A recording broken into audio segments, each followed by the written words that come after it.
the Fitzy and Whipper with Kate Ritchie podcast. How good is that? It is Fitzy and Whipper with Kate Ritchie. Welcome to the Wednesday podcast. Last night, we threw a little bit of an event. The thing about this event, though, the way that you could get onto this boat that we had on the Sydney Harbour is that you had to be completely single. Yeah. Couldn't be in a relationship. No way known. Take your wedding ring off. And Tom, you did that very quickly, which is amazing to see. Didn't need Magic Mike to make your 3 wedding years ring. ago, which was weird. Yeah, apologies to my beautiful wife and 3 children. Inga. Yeah. Inga. Whatever. She's still wearing her suffering.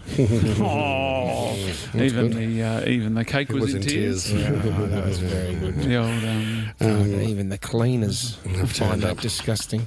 Tom, it was interesting to see you mingle your way as a married, committed man through the singles party last night. I would describe it as international Roman hands with Russian fingers. What about he had the joke in his head, but he's thinking to himself, how do I get there?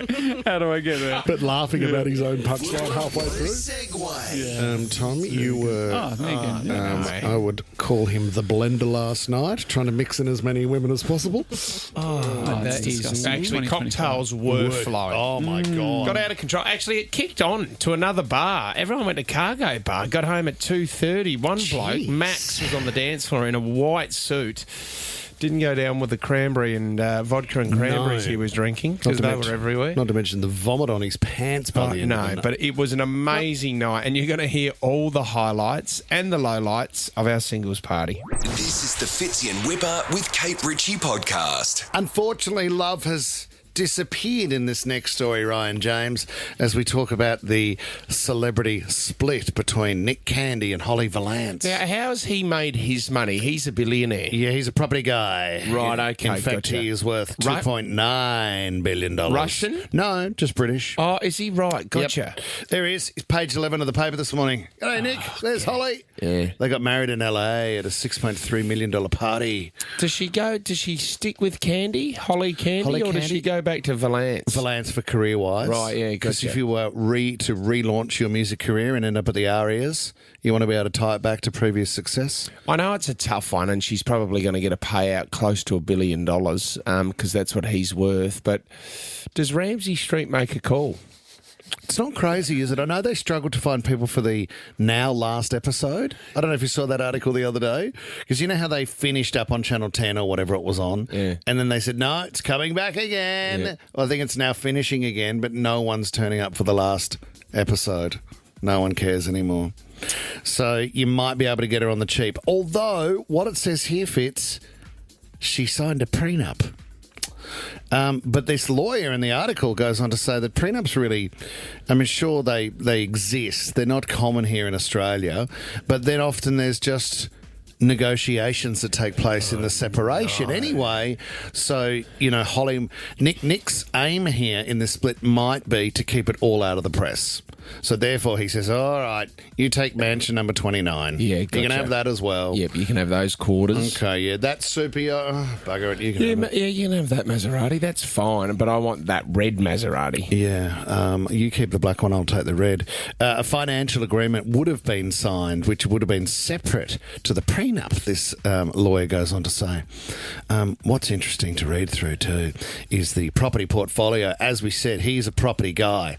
So what does it say here? So there's a building called the One in the UK where they have an apartment that they built, and it's 548 square metres, and it's worth $330 million. What? Yeah.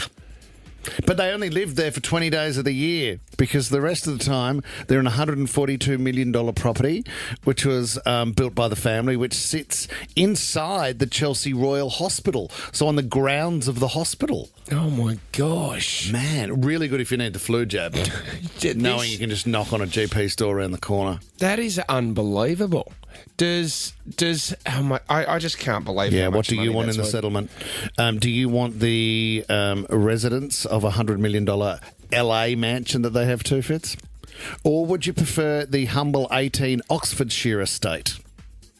You don't have to answer yes, because we also have coming in, ladies and gentlemen, a Mayfair office worth $27 million. You've got to sell it all. I mean, if she wanted the money, you have to sell it all, don't you? Or do you just say, give me a couple of these apartments? Here's the interesting one, because we mentioned this yesterday. Famously, in 2015, Candy gave the former Neighbours actor a $54 million super yacht, despite her chronic seasickness. Well, there was a bit of seasickness last night. Which was so bad, she enlisted the help of a hypnotist. Is that how you say it? Never been able to say that word.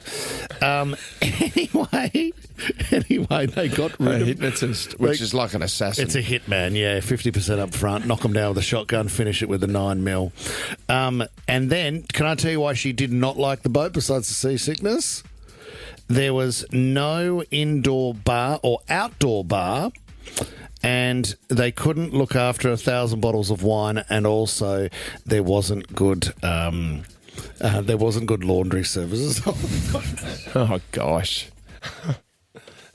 Where do I wash me undies? Hey, Nick. This is the Fitzy and Whipper with Kate Ritchie podcast. Fitzy, Whipper and Kate Ritchie's Singles Party.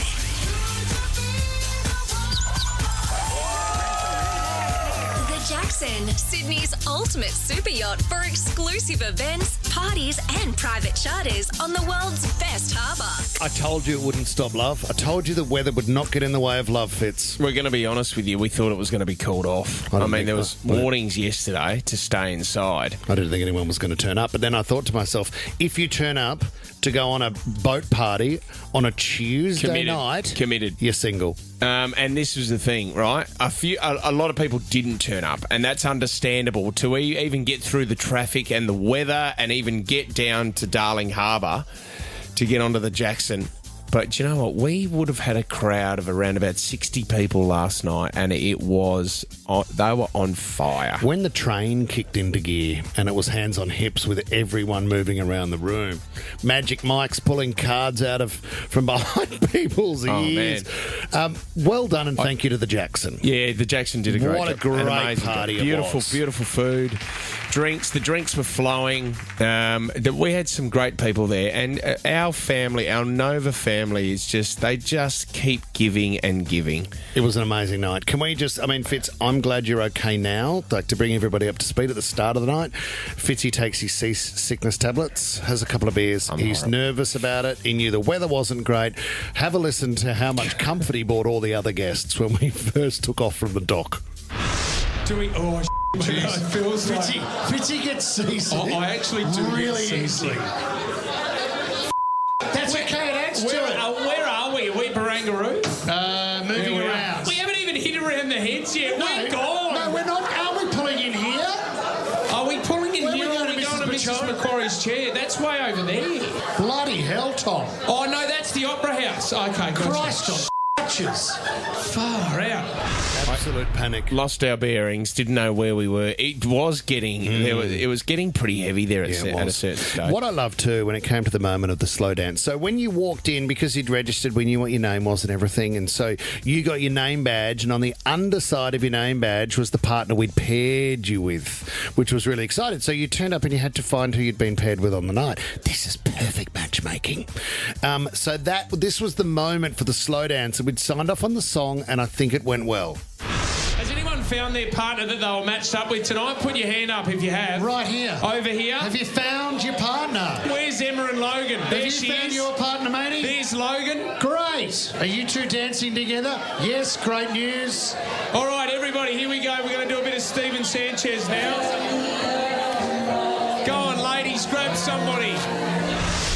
It was amazing. Go on, ladies, grab somebody. Come on, ladies. Come on, lad. Do you know what? Can I just say, I'm grabbing people, right, that are standing there awkwardly. I'm going, you dance with you, you dance with you, you dance with you. Yeah. She says, I can't. I was his teacher.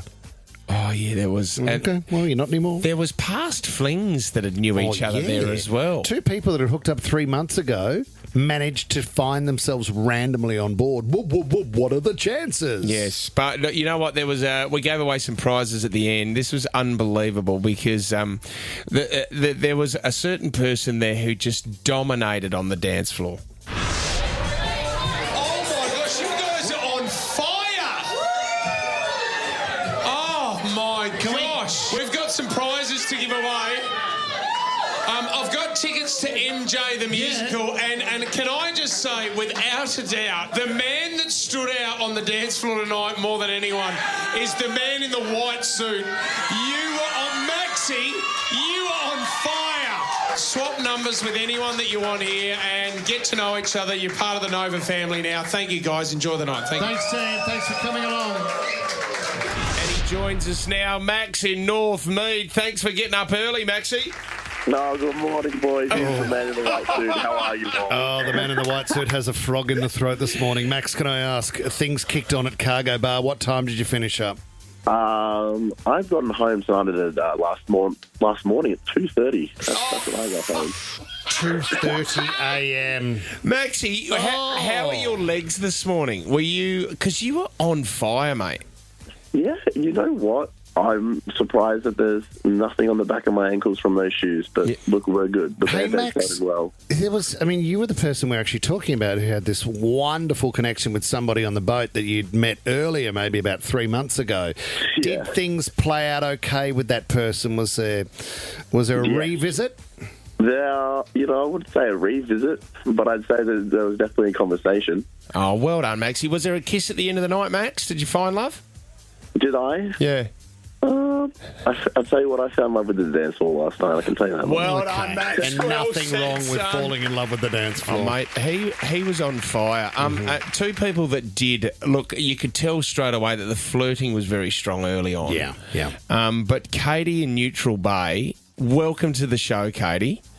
Good morning. How are you? Katie, this is great because for those playing along, they may have seen you earlier in the week. I interrupted your daily coffee run at Moore Park there, and I decided to present a couple of people to you on your morning coffee run that you thought might have been attractive enough that were coming on board.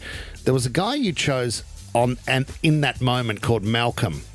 He then turned up last night. You met Malcolm. How did it go?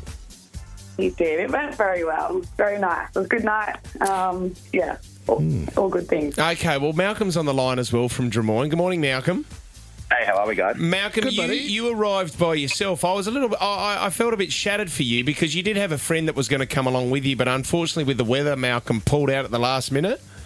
Yeah, that's right. That's all right. I can always wingman myself. Yeah, you can. You did very well. So what was the moment, Malcolm, with Katie? Was it eyes? Was it a smile? Or how did it all happen? Look, when you walk up to someone and you're not really sure, you sort of have to do the approach. You get there and you realise that most of it just sort of moves out of the way when you start chatting and you get to know someone. So, yeah, she looked great last night and, we got going on a chat and...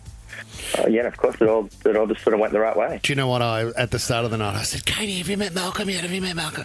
She said, no, but I've spotted him over there and I know we're going to talk. I just don't know when we're going to do that introduction. And I said, right, well, this is exciting. Katie, you seem to be wearing a lot more when you left than when you arrived. I think you were last seen wearing Malcolm's jacket.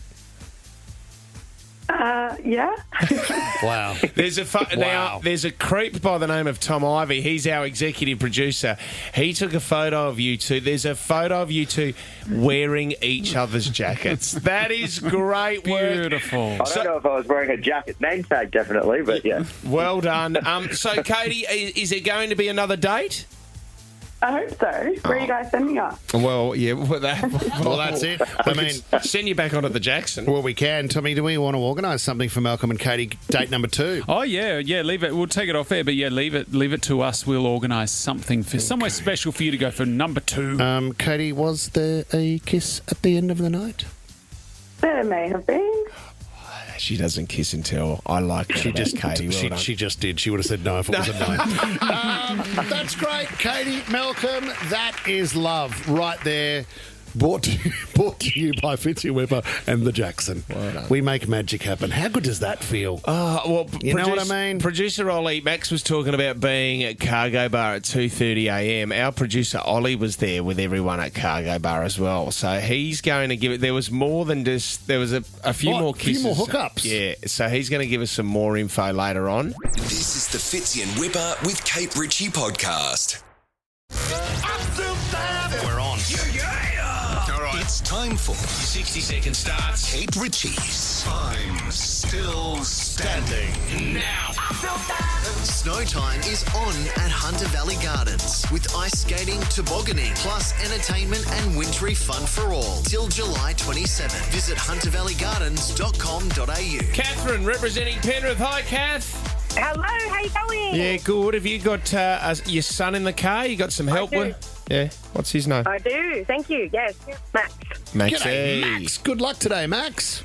Thank you. Thanks, All mate. right, Yeah, all right. look at beautiful manners there, Max. Well done. You're up against Jamie, representing Picton. Hectic on the roads this morning, Jamie. Yeah, a little bit, mate. Where are you, buddy? Menangle.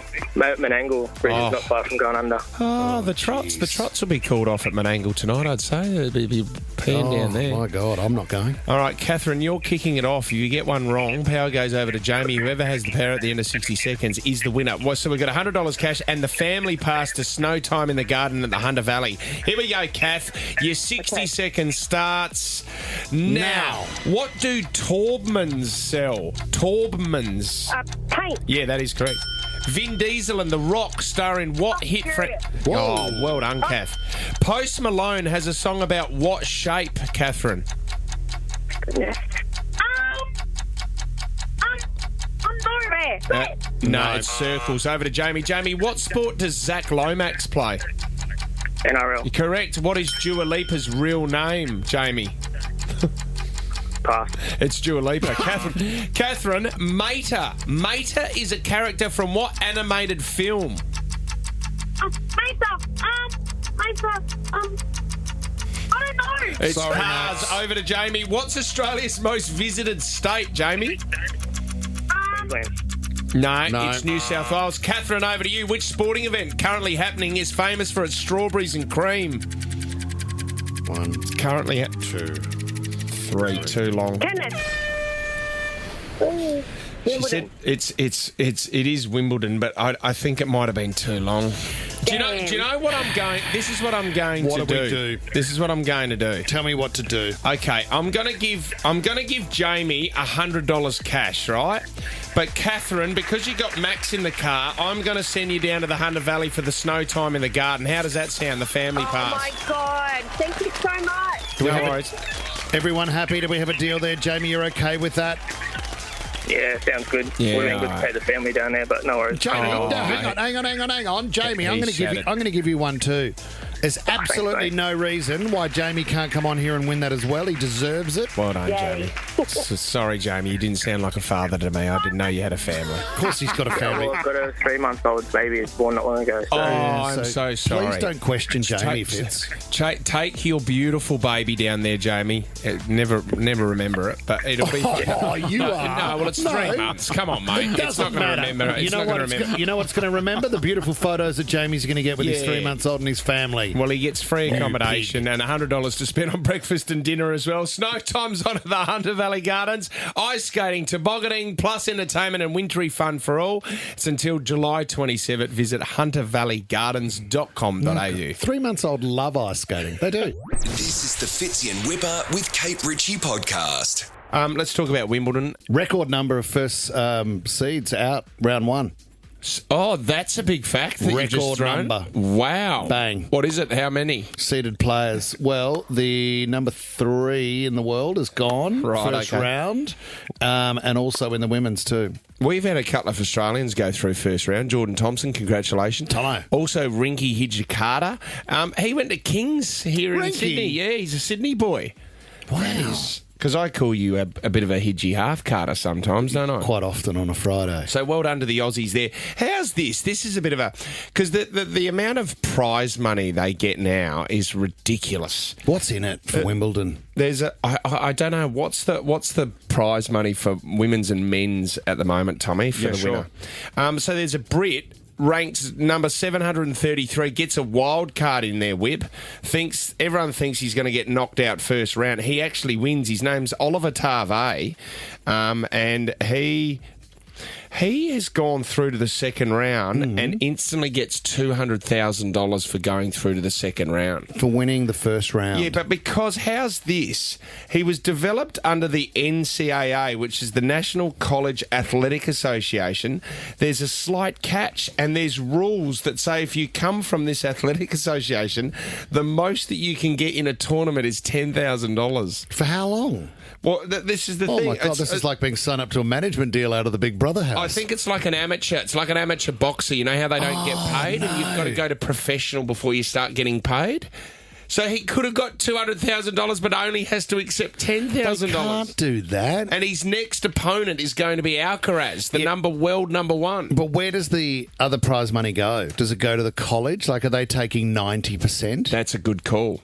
Because that would feel like a rort. I would have thought that, this is great for the branding of the college and the player would get the money. How much does the winner get, Tom? They get 6.2 million Australian. If you win Wimbledon, whether you're male or female. That is crazy. What's the highest tournament, Tommy?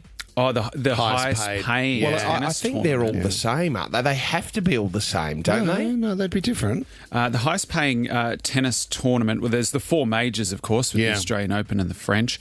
The Middle East? Is there a Middle Eastern one? Yeah, I think it might be the French Open might be the highest. Right. I'll keep looking. Thanks, Tim. Go on. The Japanese player Kei Nishikori unfortunately had to pull out of Wimbledon before it started because he got busted cheating on his wife. He was seen leaving his mistress's apartment, and how's this for a horrible apology? He gave a statement saying, "I deeply apologise for causing discomfort to everyone who supports me, tennis fans, associations, sponsors and other related parties, and for their concern and inconvenience due to my dishonest behaviour. Moving forward, in order to fulfil my role as a responsible member of society, I will focus solely on tennis competitions and achieving results." Mate, discomfort is when one of your sockets starts sliding off in your shoe. Maybe. Not when you have been caught cheating on your missus. Maybe say apologies to your wife. Yeah, but moving forward, mate. Like, aren't we over that? Cuz you're still banging on about that. It happened an hour ago, mate. Moving forward. Tommy, any idea what the number one comp in the world is? If you win the ATP finals, you get 7.4 million Australian. I'm going to get into tennis. Yeah, so Wimbledon sits around the middle. Okay. Well, there is a great photo of you playing tennis when you're about 15. With my Penrith Panthers shorts on and a Hard Rock Cafe T-shirt. So, look, the dream isn't lost. I might chase that 7.4 in the APT. Jay, can you find that? I'll send you that shot. It's my screen. It's my screen. This is the Fitzy and Whipper with Kate Ritchie podcast. A delivery man in Peru by the name of Julio Bermejo. Oh, Julio. He's been arrested, Whip, after he was caught with a Peruvian mummy that's up to 800 years of age. He had it in a food delivery cooler bag. The man referred to the ancient corpse as his spiritual girlfriend, who he dubbed Juanita. We need a live one, to be honest with you. So he was just in a deserted park drinking with his mates. And there was his wife. The cops thought, well, this is a little bit weird. What are these guys doing? They were quite drunk. The cops went over there and found that in his food delivery bag, a mummy that was up to 800 years of age. Your wife looks a bit old, mate. So they're saying that they don't know how he said it was a gift from my father. It's been part of the family for 30-odd years. He did not share details on where he obtained the artefact, but he was walking around saying this is where it gets a little bit weird, though, because he said, it sleeps in my bedroom with me. There's my bed, the TV set next to it. There's Juanita. I take care of Juanita. It's like, you'll pardon the expression, as if she was my spiritual girlfriend. But this is the thing. A cop, a specialist at the ministry, unfortunately had to pull him aside and said, I'm sorry to tell you this, Julio, but Juanita is actually a Juan. Oh. One with the lot. I don't know how to break it to you, but your very, very old girlfriend turns out to be a man. You Juanita and maybe a health check because Juanita is a one. Oh, you might want to get to Specsavers, The mate. body, there's the body there. The body was wrapped in a fetal position. Oh, how and hot. He was just drinking in the park with his mates, showing her off. You do hear those stories where people get themselves into a situation in Thailand and they might be completely intoxicated and they find themselves with someone that doesn't turn out to be the gender they thought. You know what? They go ahead with it anyway, Vince, because they can't be buggered. Well, I tell you. I wonder if, what's his name? Julio. Julio, yeah. He might just go for one and go, why not? I don't know. It's an unbelievable effort. Well done, but he has been arrested. This is the Fitzy and Whipper with Kate Ritchie podcast. Perfect time to be joined by a beautiful man, you know what I mean? With another beautiful voice. Gruen's on tonight, 8 p.m, ABC.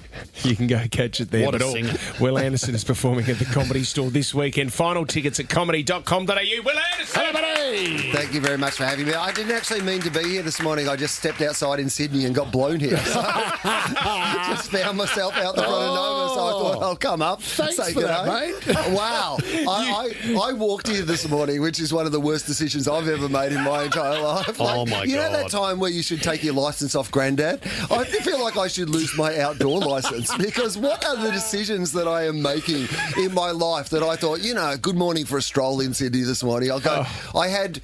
So I'm in studio now. I have 3 layers still on. Like I've got an undershirt, a t-shirt, and like a hoodie on now. But in your green room, there are not one but 2 North Face jackets. I did 2 layers of North Face today. There are guys who've been up Everest who've worn less clothes. Like I should have come in with a Sherpa this morning. And the other thing is, of course, that in each of the pockets, what I discover as I put them on is there's leftover chocolates from the Gruen record. So basically, this morning I was walking the streets of Sydney dressed like the pasta parcel. If I had fallen down and people unwrapped me, there was a prize on every layer. Every kid gets a prize this morning. Oh, man. And we got the prize of Wil Anderson on our show. Do you know what? When Tommy said, no, Will's coming into the studio, I went, no, he's not, mate. No, he's Just wait. You know what? He won't be in. There'll Because be I a like phone to call. see you guys. What Like a treat, when I have the man. opportunity to actually come in and be here in person, it's always so nice. It's Hey, beautiful. Gruen tonight, pushing protein. You know what? My 15-year-old son at the moment, everything's protein. But I look at a chocolate bar, Will, and it says the word protein on it, and everyone thinks it's healthy for you. So why are we seeing so much protein at the moment? Because of money. Yeah. Oh, really? There's a commercial element, is there? Who would have thought? If you put the word protein on it, you can charge more for it. Protein health bar. Yeah, my favourite one is we looked at a range of products, the most ridiculous ones that have like a protein brand. So it's the black. So they've always got black labelling because protein, it's muscle for stuff. boys and muscle. It's got protein. You got to get your protein. By the way, here's how you get your protein if you're an Australian. By eating the way you're already eating.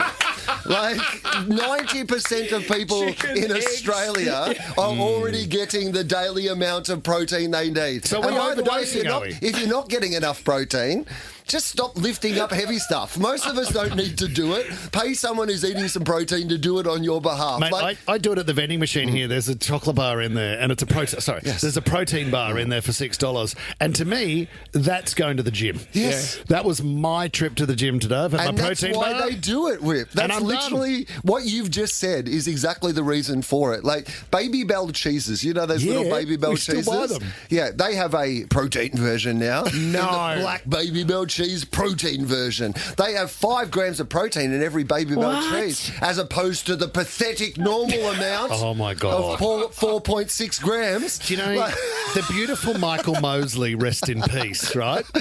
You'll love this, Will. Michael Mosley came into the studio and he said, we were talking about the 10,000 steps a day. Yeah. And he said, yeah, but the problem is it's making everybody fat. Yeah. I said, what do you mean? He said, well, everybody hits 10,000 steps and they go, don't need to go to the gym. And now I deserve a reward. Oh, well, amazing.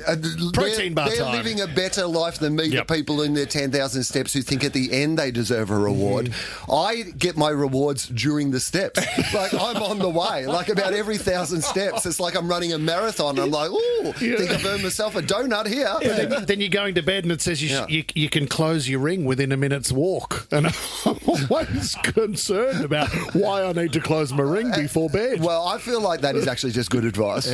You never, if spiders are going in your mouth, you also want to close your ring before bed. Hey, the other one that this is really interesting, but the Shane Warne legacy. Yeah.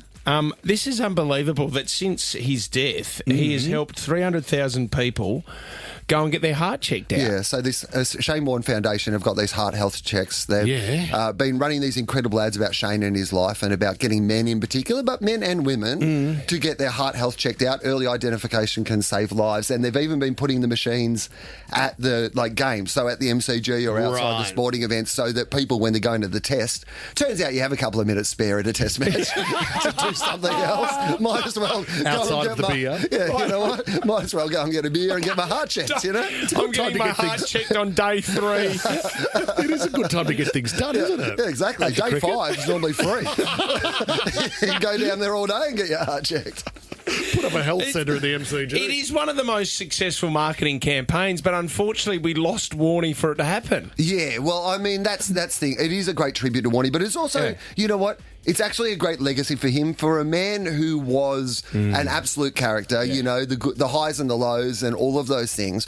He has a unique ability because of that, because he smoked a cigarette, because he liked a beer, because he was a larrikin, to access a group of society, that sort of blokey bloke who does not like to go to the doctor or get their health looked after. Yep. There are rare people who can speak to them without them feeling like they're being lectured to. But of course, Warnie, everyone wants to be like Warnie. So the idea that it is it is actually literally saving lives. That's great. Okay, so you're performing this week in Comedy Store. It's the Improvise show. It's my Improvise show. Yeah, what you're talking about, Will. Yeah. So it's what's Saturday, easier Sunday. to do, the Improvise or scripted? Well, I mean, for 1 hour, the improvised one is harder. For the rest of the time, it's much easier because you don't need to prepare anything. But this is like this interview now is scripted, like you said through the script last night. And you're pretty much through the script. Word perfect, isn't it? It's amazing. I'm just reading as you're speaking. Including this bit. Wow. I thought this would be the meta bit at the end where I was like, this is that's what I've actually had to do. Now that I'm doing so many of these improvised shows, I've had to script the rest of my life.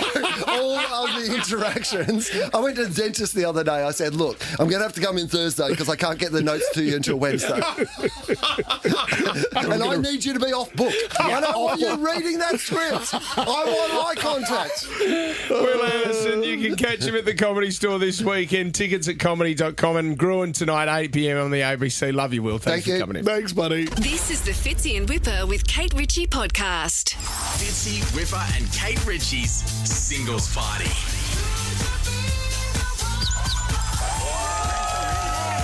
The Jackson, Sydney's ultimate super yacht for exclusive events, parties and private charters on the world's best harbour. Couple of sore heads this morning because the party kicked into gear. We spoke to Max earlier from our singles party last night on the Jackson. He got off the boat and with a team took off to Cargo Bar till about 2:30 this morning. Wow. The reason why we have these events is because we get to catch up with you guys, our Nova family. And, okay, so the one thing, we had 2 amazing young ladies who are nurses who work in the emergency department. Beck. They said that they're just sick of the dating apps and they're sick of men. Fellas, if you're listening to this, if you put on your bio on a dating app, if you put the words fun without commitment, you're not going to get anywhere. No. Because you're suggesting you want to meet up, but you can't commit to meeting up. The girls are sick of seeing the words fun without commitment. They're looking for love, guys. They're looking for love, mate. And you know what? You first impressions are massive. You can tell straight away if you actually got a shine to someone. And last night, saw a fair bit of slow dancing and a fair bit. There was a bit of kissing going on. Can we play a little bit from the slow dance? This was the intro, and then find your partner, because when you came in to the singles party on your name badge, on the back was somebody that we'd paired you with, and then you had to find that person. So this was the moment from the slow dance. Has anyone found their partner that they were matched up with tonight? Put your hand up if you have. Right here. Over here. Have you found your partner? Where's Emma and Logan? Have you found your partner, matey? There's Logan. Great. Are you two dancing together? Yes, great news. All right, everybody, here we go. We're going to do a bit of Steven Sanchez now. Go on, ladies, grab somebody. It was beautiful. And then the dance took place. Man, the dancing just it was just building the whole time. And then by the end of the night, there was conga lines. It was out of control. Max in the white suit. We got him on before. He got home at 2:30. Where's Ollie, our producer?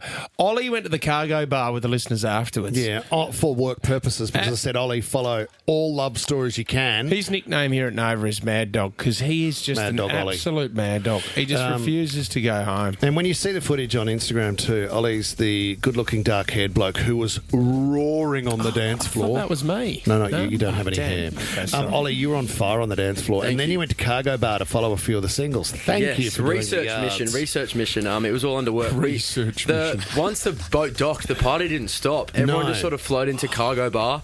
We rocked up and there was a whole table of just listeners mingling. There was definitely some more loving going on there, I think more so than the boat. What? Really? Lots of hookups, lots of flirting. What a cargo bar. Okay, so what are we talking? Kissing, nuzzling, or so what I was won't happening? name any names, but we had James and Laura. Good. There was Tom and Jasmine. Yep. Beck and Max. So Max, who we spoke to earlier. Oh, dance floor Max. You asked him, he was a bit coy. He said, I just fell in love with the dance floor. He was definitely getting some action at cargo bar. With Beck, the nurse. Oh, yes! Bit of an age gap, and I don't think he'll mind me saying, but he was loving it. Very popular, I think. Also because he won those tickets to MJ, so I think some of the girls were trying to get that +1. There was that going on. Hey, can you give us a bit of a, behind the scenes? Fitz and I obviously were hosting, so we were very much in the party the whole time. You saw a little bit of flirting and kissing down the small alleyways of the boat, didn't you? Yeah, well, there was, obviously, due to the weather, there is a balcony and a deck, which not many people were using, but halfway through the night, I went to get some fresh air. I'd had too many oysters and needed a bit of a breather. Of course, and there was 3 couples just all around the balcony hooking up. What? So, yeah, there was definitely some action going on away from everyone's eyes. Ollie, were you impressed? I mean, there was some amazing people there last night. There was just... Good vibe. Everyone was a good vibe. Everyone was up for a good time. And as you say, despite the cyclone warning and the stay at home, everyone, people rocked up and were keen to just get stuck in. But also to see our Casanova, one of the girls starting the Congo line, and then Luke, the engineer. I've never seen legs go higher in there. Supernova now, mate. It's not a Casanova anymore? No, it's been a rebrand. Sorry. Our Supernova. Our Supernova Casanova, and then Luke. Any advances towards you last night, Ol? Well, you guys made me have a slow dance with, I think her name was Abby. Don't say I think her name was. It was Abby. She had a name tag on. I could read it. Right. But she was stitched up because she got lugged having a dance with me, and I think the person who she was actually matched with was just sort of standing there watching us dance to Steven Sanchez. And did anything happen between you and Abby? No, just some awkward small talk and some spins. Will you catch up with her again? I've given her my number. It's against the rules here at Nova. That is your second warning, Ollie. Okay. All the action is on Instagram right now. Well done, Ollie. Socials, all on the socials. Socials. Supernova. Fitz in Whipper with Kate Ritchie is a Nova podcast. For more great shows like this, download the Nova Player via the App Store or Google Play. The Nova Player.